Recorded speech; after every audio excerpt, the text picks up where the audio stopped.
On vous affecte. Vous revenez de Yamoussoukro pour mettre votre enfant dans une école publique. On vous demande encore de payer. On inscrit les enfants à l'école à hauteur de 10 ou 15 000 francs.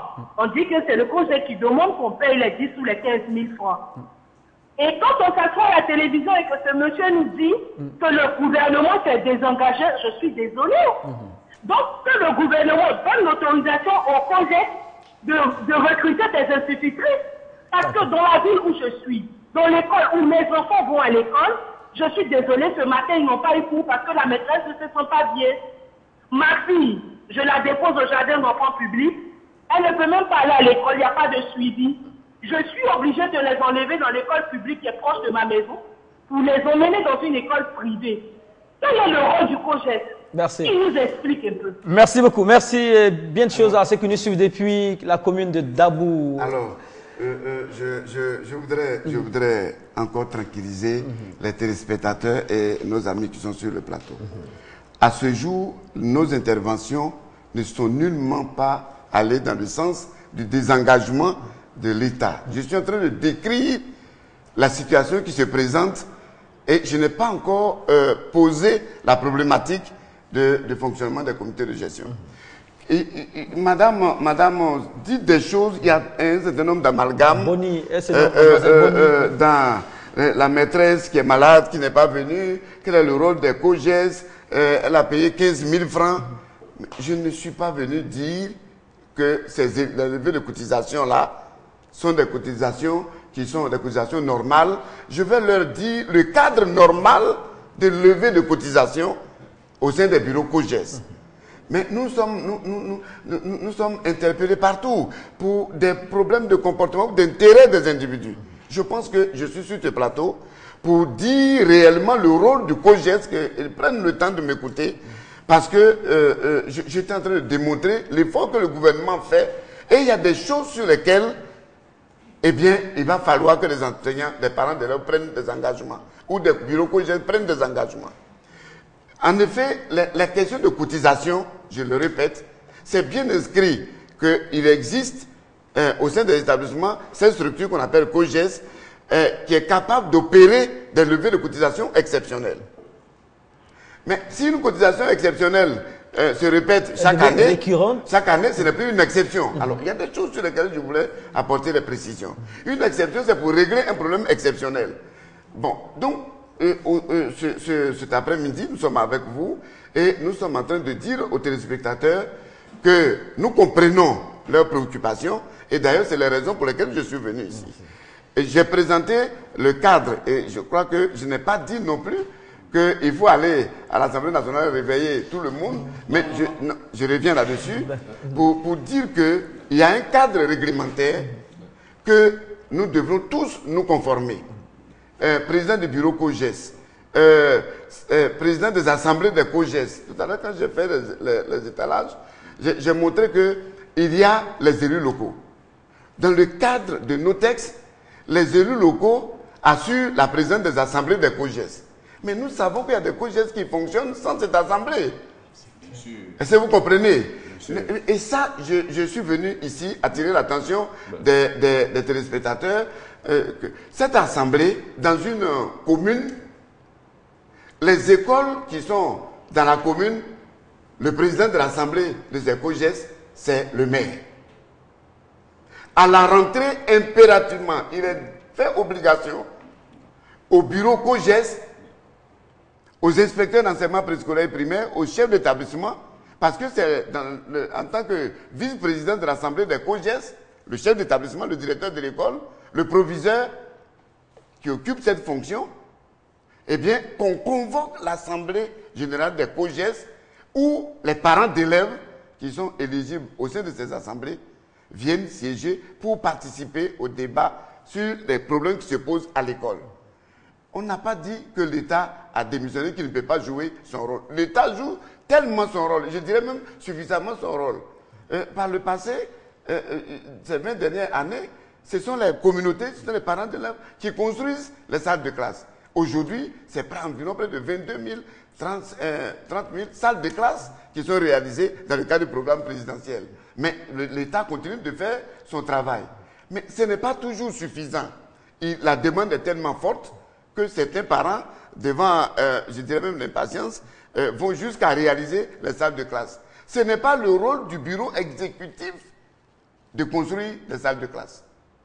Mais parce que le maire, parce que le président du conseil régional, président des assemblées des COGES, dans le cadre de la politique de transfert des compétences aux collectivités, c'est à cette instance-là de réaliser une partie des salles de classe. Mais c'est pourquoi ils sont présidents de l'Assemblée. Si au cours d'une réunion, le problème de réhabilitation se pose, mais une école de 6 classes, il y a 300 élèves, ils vont cotiser combien pour réhabiliter un bâtiment? Mais le maire, le président du conseil régional, qui a présidé l'Assemblée, je vous donne la procédure. Ce n'est pas ce qui est fait. D'accord. Il y a, si vous voulez, d'autres préoccupations, excusez-moi. On vous voit avec beaucoup de dossiers, et beaucoup de choses à dire, d'autres préoccupations. On transite par Fatou Koulibaly et on revient tout à l'heure.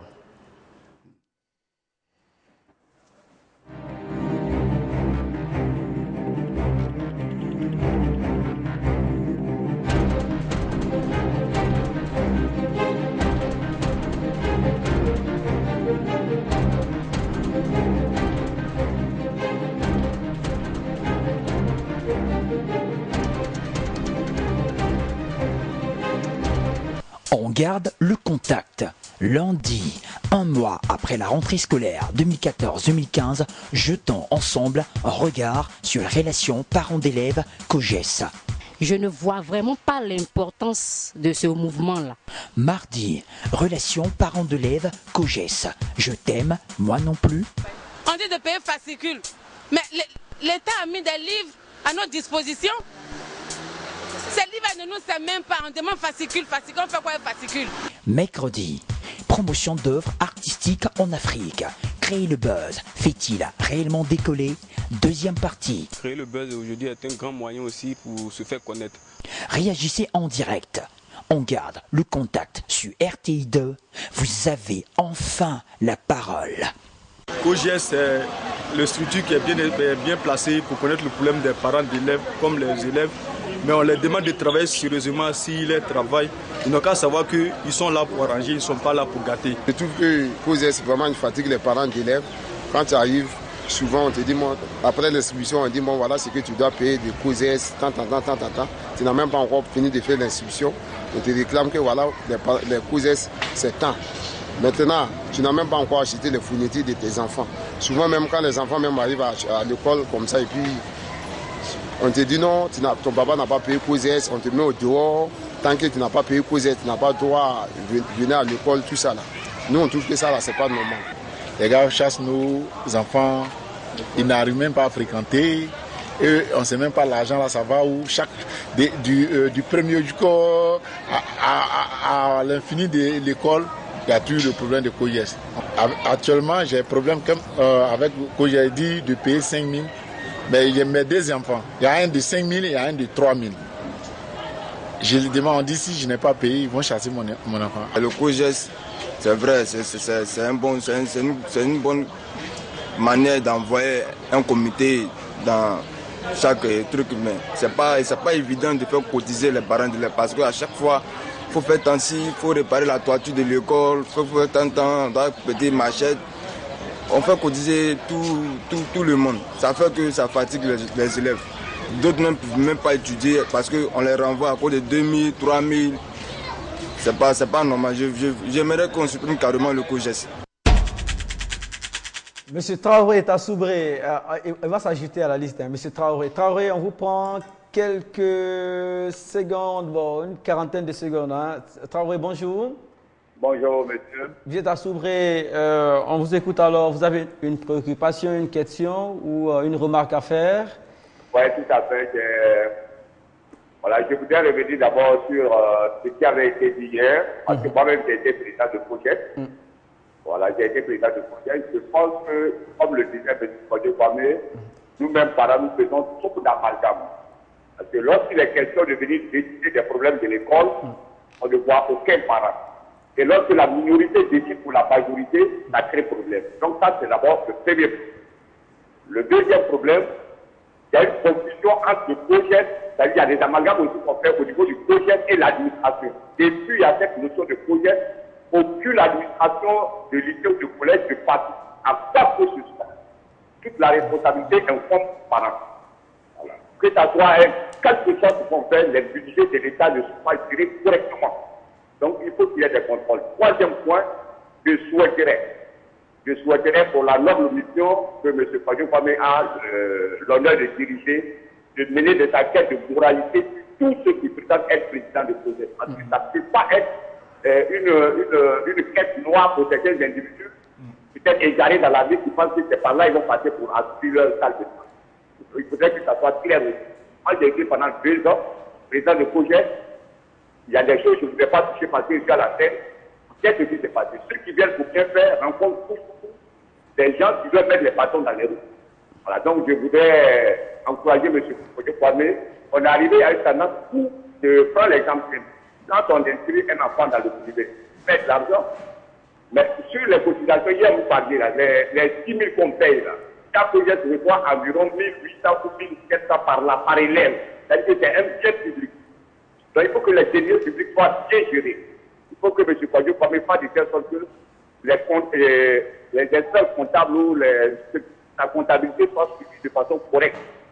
Sinon, la présidence, ça revient aux parents, la trésorerie, ça revient aux parents.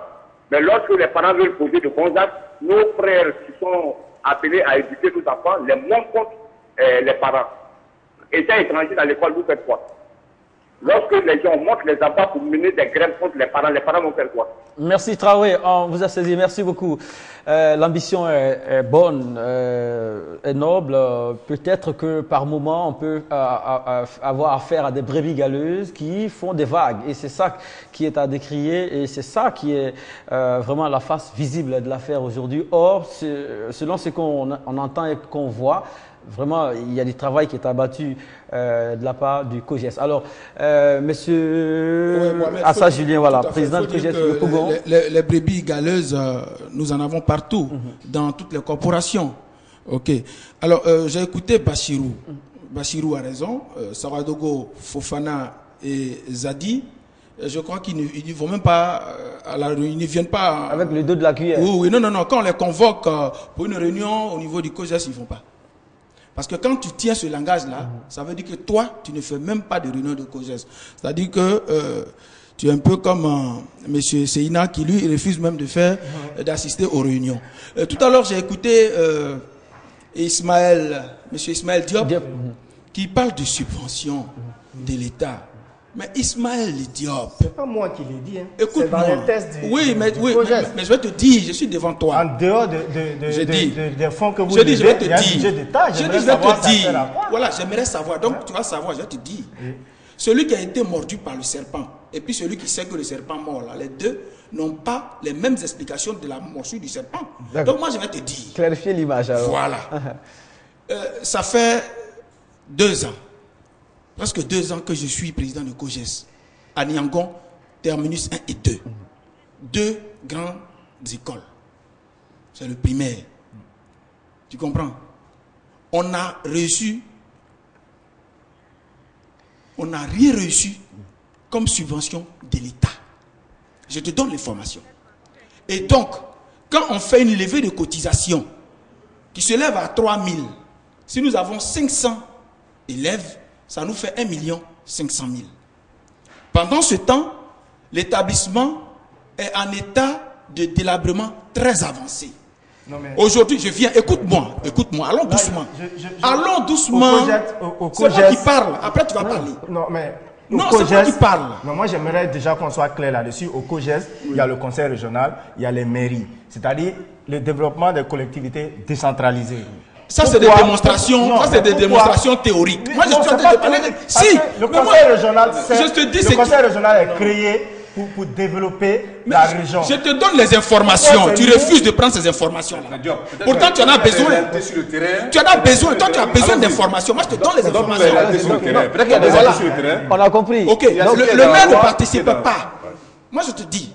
Le maire ne participe pas. Et quand on lève les cotisations, on dit aux parents de cotiser, ne serait-ce que 3 000, quand tu prends 3 000, quand tu as 500 élèves, les 3 000 font 1 500 000. Et aujourd'hui, où je te parle, on n'a même pas encore fait de levée de cotisation. Alors que la DVS, la direction de la vie scolaire, dirigée par M.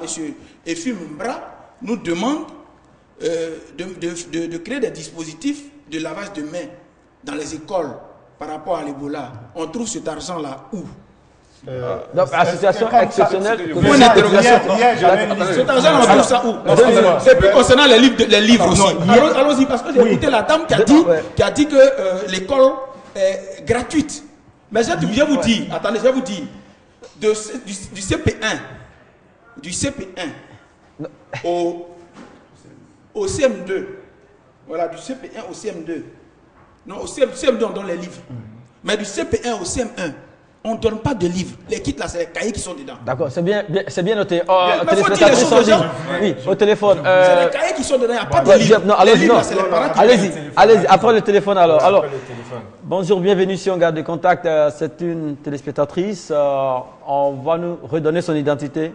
Yolande de Williamsville. Et juste après elle, on va tendre vers la conclusion. On va marquer la pause. On va jouer la prolongation le lundi prochain. Mais vous aurez l'occasion de vous exprimer. Yolande, bonjour. Allô? Bonjour Yolande. Oui, allô, bonjour Mohamed. Bonjour, merci d'être avec nous. Questions, préoccupations, remarques? Oui, je suis de Williamsville. Je voulais participer à l'émission. On vous écoute, Yolande. Voilà. Moi, je dis que je ne suis pas contre le droit, je suis pas contre le paiement de COJES. Mais quand nous, les parents, nous payons, il faudrait que le COJES travaille. Venez voir, par exemple, à la BAT, à Williamsville. Nos enfants, les toitures, il n'y a même pas de toiture. Quand il pleut, les enfants nagent dans l'eau. Je ne suis pas contre. Mais quand on paye, il faudra qu'on voie le travail. Et puis actuellement, il y a le problème de Ebola. On dit aux enfants de ramasser de l'ordure par terre. Il n'y a pas de gants de protection, rien. Alors que tout le monde crache par terre. Les toilettes publiques. Venez voir la base. Mais c'est décevant. Combien d'élèves dans une classe? Ils sont au moins 80 dans une classe. Si chaque élève paye 3 000, mais voyez un peu. Les 3 000 ça là. fait pitié. Excusez-moi, madame, les 3 000, c'est de façon. C'est annuel On ou nous c'est. a dit, chaque élève, chaque année, ça fait 3 ans, moi, mes enfants sont à la base, à Williamsville. Et chaque fois, je paye. Président, est-ce que c'est d'abord légal, cette cotisation annuelle? D'accord, merci beaucoup, Président. Merci beaucoup. Encore une fois, je voudrais vous remercier, mais l'atmosphère, c'est ce que nous entendons tous les jours. Tous les jours, nous avons été appelés, par exemple, à l'IEP Bougon 5 et à l'EPP Sikoji 3, où les kits, que ce soit des cahiers ou pas, qui sont donnés gratuitement, mais sont conditionnés par le paiement, dit-on, d'une levée de cotisation.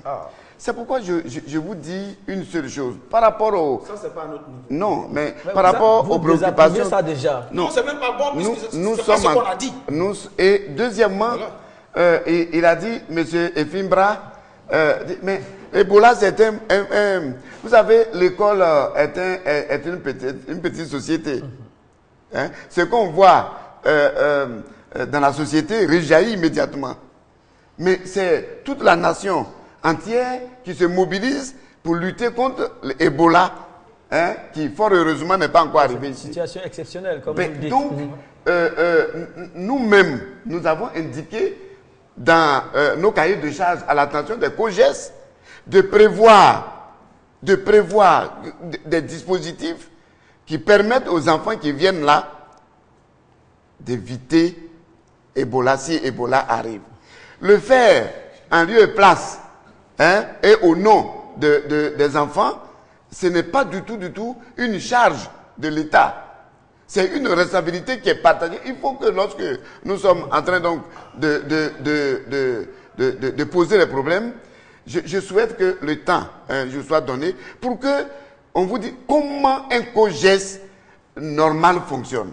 Mais je vous donne quelques établissements, hein, où on n'entend pas le bruit de bottes. Mais à COJES dans ces établissements, Mais à la fin de l'année, les résultats suivent. Mais comment ça se passe? Donc, je vous dis que dès que ce qu'on demande au bureau COJES, c'est de s'en tenir au cadre réglementaire. Il s'agit de convoquer à la rentrée, 2 semaines après la rentrée, l'assemblée des COJES qui serait présidée par les élus locaux, qui pourrait qu'il y ait un cadre de concertation où chacun pose les problèmes, parce que ce qui revient en termes de construction, réhabilitation, devrait être porté à la connaissance du maire du conseil régional. Tout à l'heure, il a dit... Mais ils ne viennent pas en fait comment? Mais non, ce n'est pas vous, monsieur le président. Vous ne pouvez pas faire ce que vous voulez. Faites ce que les textes prescrivent. Les textes vous disent qu'il faut tenir l'Assemblée générale. Cette Assemblée générale doit être présidée. Et Madame le ministre a adressé une correspondance aux élus locaux de désigner leurs différents représentants au sein des AG. Je comprends ce que monsieur le président dit. Quand par exemple, avant la rentrée, quand un COJES dit « j'ai fait mon assemblée », mais l'assemblée, vous l'avez tenue, c'est une réunion que vous avez tenue, mais qui n'est pas du tout validée par la hiérarchie. Donc les levées de cotisation que vous faites, quelle que soit la légitimité, quel que soit le bon sens, mais vous n'avez pas respecté les normes. Et je suis en train de vous dire quelque chose, je voulais que vous reteniez ça. La place d'un enfant, c'est d'être à l'école et nulle part ailleurs. Ensuite, en termes de représentation au sein des bureaux, en tout cas la population qui est représentée en termes de nombre, le nombre le plus important représenté, ce sont les élèves. Il se trouve que pour lever une cotisation, quand le parent n'a pas payé, on chasse l'enfant pour recouvrer. Ça, c'est une erreur très grave que je voudrais donc profiter de l'occasion pour en parler. Mais par contre, si une autorisation a été donnée sur une levée de cotisation adoptée en Assemblée générale, validée par l'inspecteur d'enseignement préscolaire, mais si cette cotisation est levée, cela s'impose aux gens parce que la communauté qui s'est réunie a trouvé la validité, la nécessité de lever une telle cotisation. Merci, Président. Dans ce cas de figure. Moi, je rejoins un peu le frère. Je rejoins le frère parce que, sous le présent. Ce ne sont pas les enfants qui refusent de payer. Donc, je parle des parents. Non, on a l'impression. Quelle pression nous avons, nous, président du COJES? On a la nette impression que, le COJES, par rapport à ce que tu viens de dire, COJES, par rapport à tout ce que tu viens d'expliquer, on a l'impression que l'État ou le ministère a démissionné et vous pousse à l'escroquerie. Non. Alors, oui, le fait qu'ils ont démissionné vous pousse à l'escroquerie. Parce qu'on ne vous donne rien dans vos caisses et vous devrez... Voilà. En fait, voilà ce qu'on nous dit. Oui. On nous dit que vous avez le droit, quand vous finissez de remplir les conditions, vous avez le droit de lever les cotisations. Mais en même temps qu'on lève les cotisations et que les parents refusent de payer, nous, quelle voie de pression nous avons? Rien du tout. Et en même temps, on nous dit, ne renvoyez pas les enfants. Oui. Ils ne payent pas, les parents ne payent pas, mais on ne doit pas renvoyer l'enfant. Et en même temps, on nous dit, non, on nous pousse, bon, nous, on ne va pas là-bas. On ne va pas à l'escroquerie. Nous, à notre niveau, on ne va pas là-bas. Donc, c'est de ça qu'il s'agit. Je suis d'accord que la place de l'enfant, comme le président l'a dit, c'est l'école. L'école doit être...